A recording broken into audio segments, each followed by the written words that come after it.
مریم نواز شریف کا کیس جس کے تحت انہوں نے اپنا پاسپورٹ کی واپسی کی درخواست دے رکھی ہے، وہ پاسپورٹ ضبط ہوا تھا ایک ایسے مقدمے میں جو مقدمہ یا ریفرنس کبھی فائل ہی نہیں ہوا۔ ایف آئی جب ان کو بیل دی گئی تھی تو ان کا پاسپورٹ ضبط کیا گیا تھا، بیل ان کو ایک ایسے مقدمے میں دی گئی تھی جو نیب نے فائل کرنا تھا۔ نیب نے جو ہے ان کی بیل کی مخالفت کی، تاہم عدالت نے انہیں ضمانت دے دی، لیکن ضمانت جب دی گئی تو اس کے ساتھ ان کا پاسپورٹ ضبط کر لیا گیا۔ بعد میں نیب کو پتہ چلا، جوید اقبال کی نگرانی کی بات ہی کر رہا ہوں، ابھی تک وہ موجود تھا وہ بدبخت آدمی نیب میں، تو جوید اقبال صاحب کی نگرانی کے اندر جب وہ نیب نے تحقیقات کی تو وہ کیس نہیں بنا، وہ ریفرنس نہیں بنا، لہٰذا وہ مقدمہ فائل ہی نہیں ہوا۔ اور وہ جو مقدمہ فائل ہی نہیں ہوا، جو کہ ڈراپ ہو گیا، جس کا کوئی وجود ہی نہیں تھا، اس کے اندر اسلام آباد ہائی کورٹ نے مریم نواز شریف کا جو پاسپورٹ ہے وہ ضبط کر رکھا ہے بحق سرکار، اور جب بھی وہ درخواست دیتی ہیں تو نیب سے جواب طلب کر لیا جاتا ہے، یا نیب کا کوئی نہ کوئی بندہ آ جاتا ہے، کیونکہ پہلے جب طلب کیا گیا تو انہوں نے کہا جی کوئی چیئرمین ہی کوئی نہیں، تو ہم ڈائریکشن کس سے لیں؟ تو پھر اس کے حالانکہ سارا سیٹ اپ تو موجود تھا، وہ بہانہ لگا کے چلے گئے۔ یہ وہ ہے جو کہ اپنا اللہ آپ کا بھلا کرے، ہتھوڑے کی طرف سے سپورٹ آ رہی ہے، عمران خان صاحب کو انکنڈیشنل سپورٹ آ رہی ہے۔ اسی طرح اگر آپ نے دیکھا ہو تو وہ جو احتساب کا جج ہے، آج اس کی بک بک سنی ہے، ٹھیک ہے، احتساب کے جج والے کا، احتساب کا جج چونکہ انتظامی جج ہوتا ہے نا تو اس کی جا سکتی ہے، احتساب کے جج والے کا مہاتما چونکہ پانی میں نہیں جا سکتا اور پانی کے نزدیک نہیں جا سکتا، تو اسے تکلیف ہے اس جج کو، وہ جو احتساب عدالت کا جج ہے، کہ شہباز شریف کیوں جا رہا ہے، تو شہباز شریف کیوں نہیں آیا، اس کو آنا چاہیے تھا، اس کو وہ 10 منٹ نکال کر نہیں آ سکتا۔ اس نے ایسا ڈائیلاگ بولا ہے کہ یوتھیوں کی سپیس کے اندر یوتھیے کیا بولتے ہوں گے، جو وہ اس نے بولا ہے وہاں پہ، ٹھیک ہے بھائی، پیشی تھی نا، حمزہ پیش ہو گئے، اور انہوں نے کہا کہ شہباز شریف صاحب جو ہیں وہ سیلاب زدگان کی مدد کے لیے گئے ہوئے ہیں، وہ اس لیے یہاں پہ نہیں آ سکتے، اور اس لیے ان کو استثناء دیا جائے۔ تو جج صاحب جو تھے، یہ وہ بوٹے ہیں جو ثاقب ناصور لگا کے گیا ہوا ہے، اور جب تک آپ ثاقب ناصور والی جڑ کے اوپر چوٹ نہیں لگائیں گے، یہ ناصور پاکستان کی عدلیہ کے اندر پھلتا رہے گا، سمپل از دیٹ۔ جب تک اس کی جو مین جڑ ہے وہ نہیں کاٹی جائے گی، تب تک یہ ناصور پھوٹتا رہے گا۔ تو اس کا فیصلہ ہو گیا جی، وہ بڑا بابا لندنا جڑا ہے نا، ہماری اطلاع کے مطابق جو ہے انہوں نے پیغام بھجوایا ہے کہ اگر آپ باز نہیں آئے اس طرح کی 2 نمبریوں سے، اور اس طرح کی بد دیانتیوں سے، اور اس طرح کی بد زبانیوں سے، تو پھر ہم نے آپ کے خلاف نہ صرف کہ پریس کانفرنس کرنی ہے وہاں پہ بیٹھ کے، بلکہ ہمارے پاس جو ویڈیوز ہیں آپ لوگوں کی اور جو آڈیوز ہیں وہ بھی قسط وار جاری کرنا شروع کر دی جائیں گی۔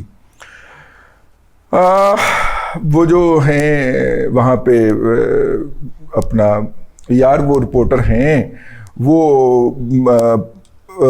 پائے جا رہے ہیں، وہ جو پائے جاتے ہیں یار اپنے مرتضیٰ علی شاہ صاحب، ان کے ساتھ ہی 2 اور بھی چیتے ہوتے ہیں۔ تو پیغام بھجوایا گیا جی کہ اگر اپنے گندے کھیل سے باز نہ آئے تو پھر آپ کو بے نقاب کیا جائے گا، اور موجودہ ججز کے سینئر آباء و اجداد جو ہیں، یعنی کہ ثاقب ناصور اینڈ کمپنی، اور اس کے اندر تو پھر وہ بھی ثبوت شامل ہے نا کہ عظمت سعید نے جو 460 ارب روپے میں بیل آؤٹ کیا تھا، اتنی زیادہ قتل و غارت گری سے جو بحریہ ٹاؤن کراچی کی زمین ایکوائر کرنے میں ہوئی تھی، اس میں بیل آؤٹ کر دیا نا، اور جو لوٹ مار کے پیسے باہر سے آئے تھے وہ سارے اس طرح کے کاموں کے عوض ایڈجسٹ کر لیے گئے، اور وہ تو یہ بھی کہہ رہے ہیں کہ جس سرکار نے جو آئندہ 15 سال ہم سے ٹیکس لینا ہے وہ بھی اس میں ایڈجسٹ کر دے، یعنی کہ پورا لیگل کور پہنایا تھا۔ اس کے ساتھ ایک جسٹس فیصل عرب بھی تھا جس نے کہا کہ اس 460 ارب کے خرچے کے اوپر میری نگرانی لگائی جائے، یعنی کہ ایسا ایک جج تقرر کیا جائے جو سپریم کورٹ سے حالیہ ہی دنوں میں ریٹائر ہوا ہو، جس کا تعلق سندھ سے ہو اور وہ سندھ کے معروضی حالات کو سمجھتا ہو۔ بس صرف فیصل عرب ورگے نے اس کے لیے وہی پاشا صاحب والی زبان استعمال کرنی چاہیے، وہ آپ سمجھ لیں۔ ہاں پاشا والی زبان، پاشا صاحب وہ اپنے حیدرآباد والے جنہوں نے، ٹھیک ہے،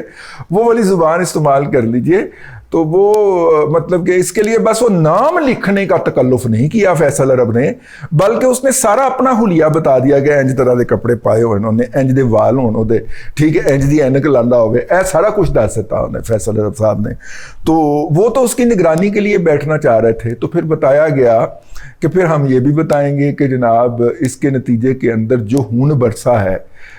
جو ہے وہ عظمت شیخ صاحب پہ، اس کے ڈاکومنٹری ایویڈنس بھی دکھائیں گے کہ اس کے بعد جب یہ گوگی نے لیا تھا، وہ سینکڑوں کنال زمین لی تھی القادریہ یونیورسٹی کے نام کے اوپر، جب شہزاد وہ کیا نام ہے جی، وہ احتساب ہیں، شہزاد اکبر نے جو تھا وہ وہاں پہ برطانیہ میں وصول کیا تھا، ٹھیک ہے، تو اس وقت اس نے کیا لیا تھا یہ بھی ہم بتائیں گے، ٹھیک ہے، اور اس کے لیے ڈاکومنٹری ثبوت حاصل کر لیے گئے ہیں۔ اور اس کے علاوہ یہ بھی بتائیں گے کہ ظہیر الاسلام، طاہر القادری اور چودھری برادران کی جو لندن کے اندر میٹنگز ہوئی تھی لندن پلان کے حوالے سے، وہاں پہ کیا کیا کچھ ہوا تھا اور کس نے کیا کیا کچھ کیا تھا، مینوں کیوں لگتا ہے بھلا طاہر القادری نے کسی دن نہ وعدہ معاف گواہ بن جانا ہے، کیونکہ وہ دیکھ رہا ہے کہ اس ساری لوٹ مار میں سے میرا حصہ کچھ بھی نہیں ہے، بلکہ میرا تو وہ جو اپنا اعتکاف شہر والے سے 4 پیسے آیا کرتے تھے وہ بھی نہیں آ رہے۔ تو وہ بھی ہم بتائیں گے پھر، ٹھیک ہے، کہ ان میٹنگز کے اندر کیا ہوا تھا، اور اس کے لیے باقاعدہ پریس کانفرنس کریں گے، ٹھیک ہو گیا۔ یہ ہے جی وہاں سے پیغام بھیجا گیا ہے۔ میرا خیال ہے وہ پیغام ابھی تک پہنچا نہیں ہے، پہنچ گیا ہوتا تو احتساب عدالت لاہور کے جو جج صاحب ہیں ان کی زبان کے اندر اس قدر مٹھاس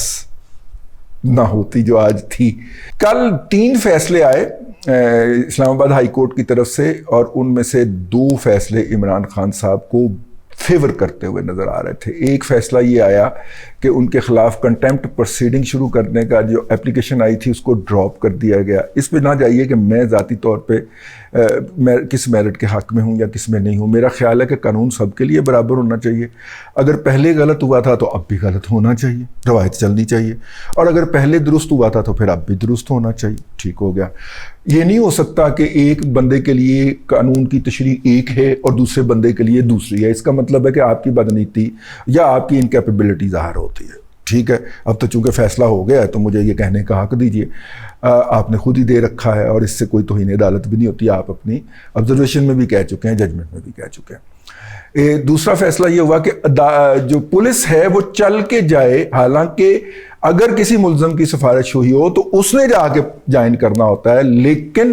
اگرچہ یہ فیصلہ دے دیا گیا کہ ہم جو ہے وہ دہشت گردی کا جو کلاز ہے اس کو ختم نہیں کر سکتے، وہ اپلیکیشن ہم جو ہے وہ مقدمے میں سے کلاز نہیں نکال سکتے وہ دفعہ، تو اس لیے پولیس چل کے جائے عمران احمد خان نیازی کے پاس اس کو کرنے کے لیے، حالانکہ ملزم ہمیشہ چل کے آتا ہے۔ یہاں پہ پھر ڈنڈی ماری گئی ہے، یہ انتہائی 2 نمبری ہے، یہ ڈنڈی ہے۔ عام بندہ جو ہے، اس کا مطلب ہے 2 قوانین ہے نا اس ملک کے اندر۔ عام ملزم جو ہے وہ ضمانت کے بعد جا کے تھانے میں حاضری لگواتا ہے کہ جی میں آ گیا ہوں تفتیش کے لیے۔